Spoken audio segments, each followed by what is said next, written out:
আসসালামু আলাইকুম রহমতুল্লাহি ওবরকাতুহু। সম্মানিত দর্শক, ডক্টর মোহাম্মদ ইউনূসের যে অন্তর্বর্তীকালীন সরকার বহুমুখী চাপের মধ্যে পড়েছে এবং একটি রাষ্ট্র সাধারণত সরকারের উপর অনেকটা নির্ভরশীল। তা সে গণতান্ত্রিক সরকার হোক কিংবা স্বৈরাচারী সরকার হোক, একনায়ক হোক কিংবা ফ্যাসিবাদ হোক, সরকারের উপর জনগণের যে চিন্তা চেতনা, মন এবং মানসিকতা এবং বিশ্বাস অবিশ্বাস সবকিছু মিলিয়ে যে একটা পরিবেশ পরিস্থিতির সৃষ্টি হয়, তার কারণে কিন্তু একটা জাতি কাজ করে, এগিয়ে যায় অথবা পিছিয়ে পড়ে। তো আমরা সেই দীর্ঘদিন ধরে যে জাতাকলে পিষ্ট হচ্ছি, সে 2014 সন থেকে নয়, ঠিক আমার মনে হচ্ছে 2013 সন থেকে সেই হেফাজতের যে আন্দোলন কিংবা তারও আগে যখন গণজাগরণ মঞ্চ হলো, তখন থেকে আমাদের যে অসুখ শুরু হলো, সেই অসুখ বাড়তে বাড়তে একেবারে আমাদেরকে বলতে গেলে এখন শুইয়ে ফেলেছে।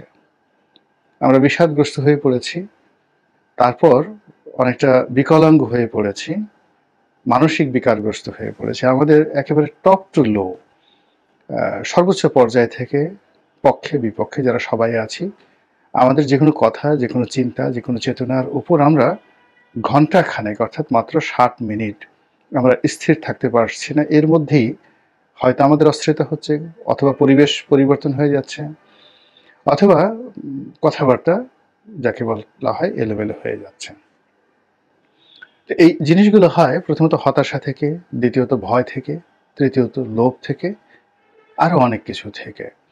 তো শেখ হাসিনার জমানাতে আমাদের ভয় ছিল, প্রচণ্ড ভয় ছিল, হত্যার ভয় ছিল, গুমের ভয় ছিল, ছাত্রলীগের ভয় ছিল, আরও অনেক কিছু। তো সেই ভয় প্রকৃতির অপার নিয়মে আমরা কাটিয়ে একটা বিরাট গণ অভ্যুত্থানের মাধ্যমে শেখ হাসিনার পরাজয়, তার দেশ ত্যাগ এবং তার যারা ঘনিষ্ঠজন, অনেকে গ্রেপ্তার হয়েছেন, অনেকে পালিয়ে গেছেন, এখন আওয়ামী লীগ মুক্ত একটি বাংলাদেশ। তো সেই বাংলাদেশে আমাদের যে সুখ ছিল, স্বপ্ন ছিল, সেই সুখ স্বপ্ন ক্রমশ অসুখে পরিণত হয়েছে। আমরা যাদেরকে ক্ষমতায় বসিয়েছি তারা নিজেরাও কিন্তু সুখী হচ্ছেন না। এর কারণ হলো যে বিগত সরকারের আমল বলেন কিংবা বর্তমান আমল বলেন, সব মিলিয়ে আমাদের অর্থনীতি, রাজনীতি, সমাজ ব্যবস্থায় এতটা বিশৃঙ্খলা তৈরি হয়েছে যে রাতারাতি এখন ডক্টর মোহাম্মদ ইউনূস তো দূরের কথা, প্র্যাকটিক্যালি যদি বলি যে এখানে অন্য কোনো ফেরেশতাও যদি বসিয়ে দেওয়া হয়, তিনিও সবকিছু এলোমেলো করে ফেলবেন। অথবা শেখ হাসিনাকে যদি আবার আনা হয়, কিংবা কালকে যদি তারেক রহমান সাহেবকে বসিয়ে দেওয়া হয়, বেগম খালেদা জিয়াকে বসিয়ে দেওয়া হয়, আমার কাছে মনে হচ্ছে না যে বর্তমান যে অবস্থা, সেই অবস্থার চাইতে ভালো কিছু হবে। এই কারণে সময়টা বাংলাদেশের জন্য ভালো যাচ্ছে না। এখন কেন ভালো যাচ্ছে না, কি কারণে যাচ্ছে না, সেটি নিয়ে বহু আলোচনা করা যেতে পারে। এবং সেই আলোচনার ব্যাপারে যদি আপনি আধ্যাত্মিকতায় যান, ধর্ম বিশ্বাসে যান, তাহলে প্রথমত হলো যে একটা মানুষের বা একটা জাতিগোষ্ঠীর বা একটা পরিবারের ভাগ্য নির্ধারণ হয় তার চিন্তা এবং চেতনার কারণে। তা আমরা জাতিগতভাবে যে ধরনের চিন্তা করি, কি চিন্তা করি? কম পরিশ্রম, বেশি লাভ। পরিশ্রম না করে বড় বড় পদপদবি পাওয়া, অন্যের যে সকল আকর্ষণীয় জিনিস আছে, যেমন সেটা টাকা হোক, ধনসম্পত্তি হোক, স্ত্রী হোক, কন্যা হোক, সুন্দরী নারী হোক, জায়গা হোক, গাড়ি হোক, বাড়ি হোক, এই জিনিসগুলো আমরা খুব সহজে ছিনিয়ে নেওয়ার কিংবা অলৌকিকভাবে পাওয়ার স্বপ্নে আমরা বিভোর হই। কিন্তু আমরা নিজেরা কোনো একটি কর্ম করে সফলতা অর্জন করে তারপরে সেই সফলতার ফল ভোগ করব, এই ধরনের সোজা সাপটা সহজ সরল যে চিন্তা, যেটি ইহদিনাস সিরাতুল মুস্তাকিম বলা হয়, আল্লাহর কাছে আমরা প্রার্থনা করি যে হে আল্লাহ, আমাদেরকে একটি সহজ এবং সরল পথ দান করো। তো এরকম সহজ সরল পথ হলো গাণিতিক, জ্যামিতিক এবং বৈজ্ঞানিক। কাজ করবেন, ফল পাবেন। এর চাইতে আমরা পা চাটতে, তাবেদারি করতে, দালালি করতে এগুলো পছন্দ করি। এবং এই পছন্দ করার কারণে কি করেন, আমাদের রাজনৈতিক জীবনে আল্লাহ রাব্বুল আলামিন এমন সব নেতা দেন যারা দালালি পছন্দ করেন, যারা চাটুকার পছন্দ করেন, এবং যারা এই সমস্ত লোক নিয়ে পরিবেশিত থাকতে পছন্দ করেন। এবং এর কারণে কি হচ্ছে, আমাদের এই জাতীয় জীবনে দীর্ঘকাল ধরে আমরা শুধুই খারাপ মানুষদেরকে পেয়েছি। এবং আমরা যদি ভালো হতাম, আমাদের এই জাতীয় জীবনে বহু ভালো মানুষ এসেছে, কিন্তু আমরা ভালো মানুষদেরকে রাখতে পারিনি। তাদেরকে হয়তো মেরে ফেলা হয়েছে, তাদেরকে তাড়িয়ে দেওয়া হয়েছে, অথবা এমন একটা পরিবেশ পরিস্থিতি তৈরি করা হয়েছে যেন তারা আর না আসে। প্রতি মুহূর্তে আমরা শুধু সমালোচনা করেছি। তো এই কারণে প্রকৃতিগতভাবে আমাদের জীবনে ঝড়, বৃষ্টি, বন্যা, বাদল থেকে শুরু করে প্রাকৃতিক দুর্যোগ এবং ভালো নেতা না পাওয়া এবং সামাজিক নানা রকম বিপত্তি, রোগ বালাই থেকে শুরু করে আরো অনেক কিছু হয়ে থাকে প্রাকৃতিকভাবে। আর সামাজিকভাবে যে জিনিসগুলো হয় সেটিও আমাদের জন্য আসলে হাসি মুখে থাকা, সুখে শান্তিতে থাকার জন্য যাকে বলা হয় উপযুক্ত নয়। আর কখনো কখনো বিশ্বের যে পরিস্থিতি, সেই পরিস্থিতি প্রায় আমাদের প্রতিকূলে চলে যায়। যেমন এই মুহূর্তে ডক্টর মোহাম্মদ ইউনূস সরকার ক্ষমতায় এসেছেন, কিন্তু তিনি আশ্চর্যের ব্যাপার হলো তাকে ব্যাটারি চালক যারা আছেন রিকশা, তাদের হুমকি মোকাবেলা করে তাকে ক্ষমতায় থাকতে হচ্ছে। এরপর দুটো কলেজের মারামারি, ৭টা কলেজের দাবি দেওয়া, এরপর আরো অনেক কিছু ছোটখাটো বিষয় নিয়ে এমন সব বিপদের মধ্যে এই সরকারকে তার ক্রান্তিকাল পার হতে হচ্ছে, যেটি নির্বাচিত সরকারের পক্ষে সম্ভব নয়। এবং এই ৩ মাসে আমাদের যে বিবর্তনগুলো হয়েছে, সেই বিবর্তন হলো যারা ভয় দেখাবেন, শাসন করবেন, তারা উল্টোভাবে ভয় পাচ্ছেন। অনেক পুলিশের কর্মকর্তা ভয়ে তারা তটস্থ থাকেন। অনেক পুলিশের সদস্য ভয়ে তারা মুভমেন্ট করেন না, আকাশের দিকে তাকিয়ে থাকেন। আমাদের আশ্রয়স্থল সেনাবাহিনী, এবং আমরা সবচেয়ে বড় যে মেডিসিন আমাদের শাসন ক্ষমতা, সেটা হলো সেনা শাসন। কিন্তু এই গত ৩ মাসের অধিক সময় ধরে এই সেনাবাহিনী রাজপথে থাকার কারণে এখন তারাও পুলিশের সঙ্গে পাল্লা দিয়ে এই জনগণের যে মব, এটাকে মোকাবেলা করতে হচ্ছে। এবং অনেক ক্ষেত্রে তারা সাধারণ ছাত্র জনতার সঙ্গে মারামারি, কাটাকাটি, ইটপাট খেল নিক্ষেপ থেকে শুরু করে যাকে বলে এমন সব ঘটনার মধ্যে জড়িয়ে পড়ছেন। ফলে তাদের যে সম্মান, মর্যাদা, এই জিনিসগুলো থাকছে না। এখন তাদেরকে পুলিশের চাইতেও বলতে গেলে অসম্মানজনক এবং বিরূপ অবস্থার মধ্যে পড়তে হচ্ছে, এবং তারা ধৈর্য হারিয়ে ফেলছেন। একদিকে তাদের হাতে অস্ত্র রয়েছে, যেটা দিয়ে অবাধে গুলি করার ক্ষমতা রয়েছে, কিন্তু তারা সেই অস্ত্র প্রয়োগ করতে পারছেন না। এর কারণ হলো এখন এই কয়েকদিন আগে যে গণঅভ্যুত্থান হয়েছে, যদি বড় কোনো দুর্ঘটনা ঘটে মুহূর্তের মধ্যে পুরো সেনাবাহিনীর বিরুদ্ধে জনমত চলে যাবে।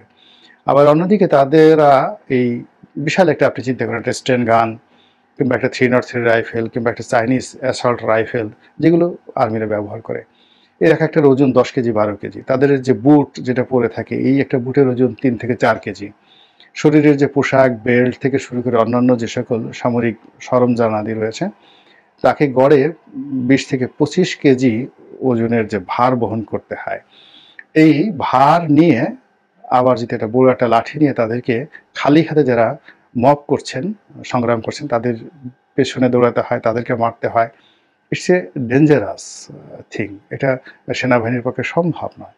তাদেরকে তৈরি করা হয়েছে শুধু গুলি করার জন্য। তো এনিওয়ে, এই জিনিসগুলো করে তারাও খুব বিপদ এবং বিপত্তির মধ্যে আছে। ফলে প্রতিদিনই নিত্য নতুন যে অভ্যন্তরীণ সমস্যা, যেটা গতকাল ছিল না কিন্তু আজকাল হয়েছে। গতকাল পুরো ঢাকা শহর বলতে গেলে অচল ছিল।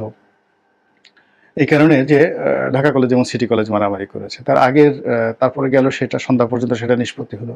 সন্ধ্যার পরে জাহাঙ্গীরনগর ইউনিভার্সিটির মধ্যে সেই বিশাল বিপ্লব। এর কারণ হলো ব্যাটারি চালিত একটি রিকশা একজন ছাত্রীকে মেরে ফেলেছে চাপা দিয়ে। এরপরে হাইকোর্ট থেকে একটা নির্দেশ জারি হয়েছে এই ব্যাটারি চালিত রিকশা বন্ধ করার জন্য। এজন্য গতকাল থেকে আজ অবধি মিরপুর, মহাখালী, খিলগাঁও থেকে শুরু করে ঢাকার গুরুত্বপূর্ণ এলাকার সমস্ত সড়ক মহাসড়ক বন্ধ অবস্থায় আছে। কোনো কাজকর্ম নেই।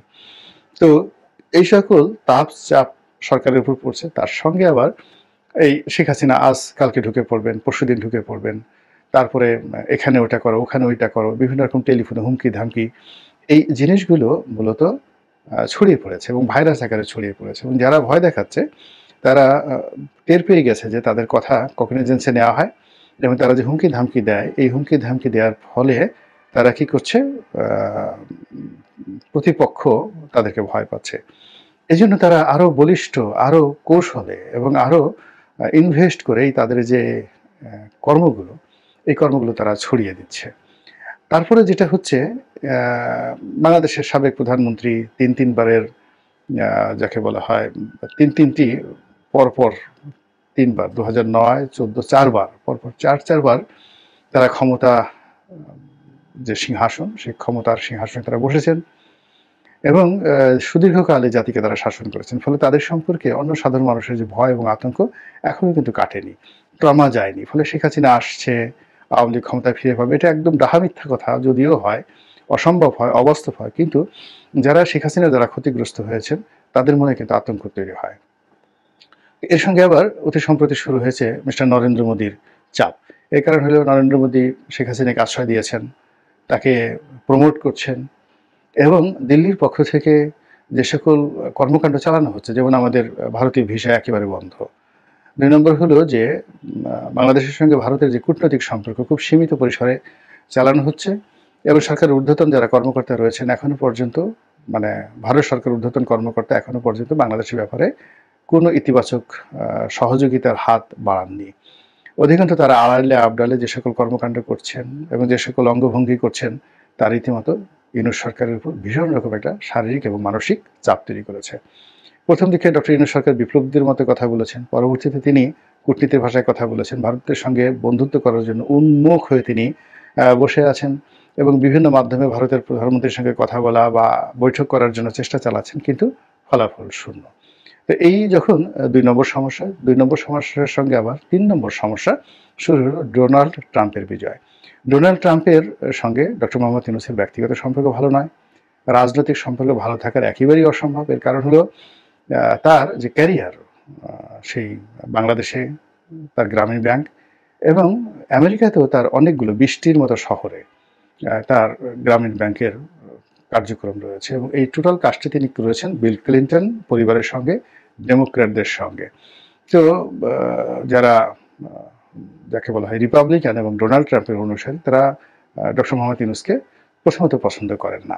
দ্বিতীয়ত, ডোনাল্ড ট্রাম্পের যে প্রশাসন একেবারে নিশ্চিতভাবেই আমেরিকাতে যে ব্যবসা বাণিজ্য রয়েছে ডক্টর মোহাম্মদ ইউনূসের, সেগুলোর ফাইল ধরে টান দেবেন। ফলে ডক্টর মোহাম্মদ ইউনূস এখন যে উপদেষ্টা রূপে রয়েছেন, প্রধান উপদেষ্টা রূপে রয়েছেন বাংলাদেশে, তিনি এই মুহূর্তে যে অবস্থায় থাকেন না কেন, কিন্তু আমেরিকাতে তার যে এস্টাবলিশমেন্ট, সেই এস্টাবলিশমেন্টের উপর যদি ডোনাল্ড ট্রাম্পের প্রশাসনের বদনজর পড়ে, তাহলে তার সব কিছু তছনছ হয়ে যাবে।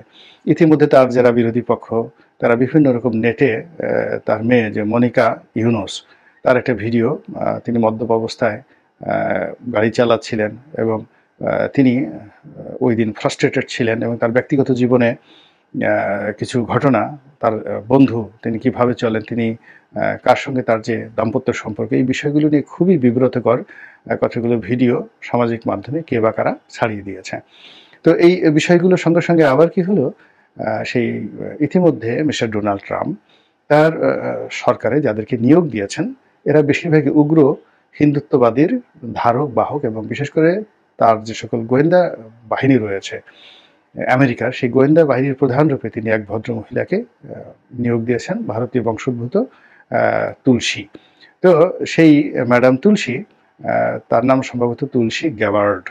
তো সেই ম্যাডাম তুলসী গ্যাবার্ড, তিনি মূলত ইসকনের সঙ্গে সরাসরি জড়িত, ইসকনের প্রমোটার, এবং ইতিমধ্যেই তিনি নাতিদীর্ঘ একটি বক্তব্য দিয়েছেন বাংলাদেশের বিরুদ্ধে, একেবারে সরাসরি ডক্টর ইউনূসের বিরুদ্ধে, বাংলাদেশের বিরুদ্ধে, জনগণের বিরুদ্ধে, এবং এখানে তার সেই বক্তব্য হিন্দুদের পক্ষে গিয়েছে, আরও অনেক কিছু। তো সব মিলিয়ে এরকম একটা মানুষ যদি সিআইএর প্রধান হয়, তিনি এফবিআইয়ের প্রধান হন, তিনি সিআইডির প্রধান হন, পুলিশের গোয়েন্দা দপ্তর স্পেশাল ব্রাঞ্চের প্রধান হন, এবং সেই অবস্থায় থেকে যদি ডক্টর মোহাম্মদ ইউনূসের সরকারের উপর চাপ প্রয়োগ করেন, সেই বহুমুখী চাপে সরকারের দিশাহারা হওয়া ছাড়া কোনো উপায় থাকবে না। এবং সরকারের মধ্যে যখন এরকম ভয়, আতঙ্ক বা এরকম দিশাহারা পরিবেশ পরিস্থিতি বিরাজ করে, তখন মহাখালীতে একজন ব্যাটারি চালক যদি একটা ধমক দেন, কিংবা একজন ব্যাটারি রিক্সার যে চালক একটা হুমকি দেন, বা একটা টায়ার পাংচার হয়, এটি কিন্তু অনেক বড় বড় মানুষের অন্তরাত্মাও কিন্তু কেঁপে যায়। তো বাংলাদেশ যে একটা জটিল অবস্থার মধ্যে পড়েছে, সার্বিকভাবে, স্থানীয়ভাবে, আন্তর্জাতিকভাবে, আমরা যারা সাধারণ জনগণ, আমরা এর থেকে মুক্তি চাই। আমরা চাই যে আল্লাহ আমাদেরকে ভালো রাখুন, আল্লাহর কাছে দোয়া করি, এবং যার যার অবস্থান থেকে যতটুকু সম্ভব নিজের জন্য, দেশের জন্য, জাতির জন্য আমরা কল্যাণকর কিছু কাজ করি, চিন্তা করি, ভাবনা করি, এবং যারা দেশের কল্যাণে নিয়োজিত তাদেরকে সহযোগিতা করি। আল্লাহ আমাদের সবাইকে হেদায়েত দান করুন এবং হেফাজত করুন। আসসালামু আলাইকুম ওয়া রাহমাতুল্লাহি ওয়া বারাকাতুহু।